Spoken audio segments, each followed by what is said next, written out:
If your premium Atlantic vinyl single hung window won't lock properly, you may need to make adjustments. To make vertical adjustments, use a Phillips head screwdriver and turn clockwise to raise the lock and counterclockwise to lower it. Horizontal adjustments are made on the keeper.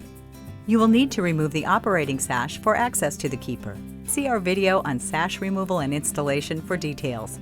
Loosen the 2 screws and move the keeper to the left or right and retighten the screws.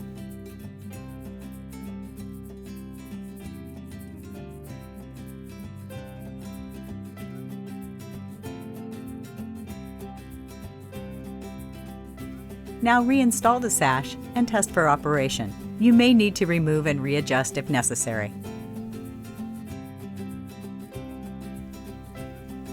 For additional information and complete written instructions for tasks depicted in this video, visit www.jeld-wen.com. Or if you have questions, call us at 1-800-JELD-WEN.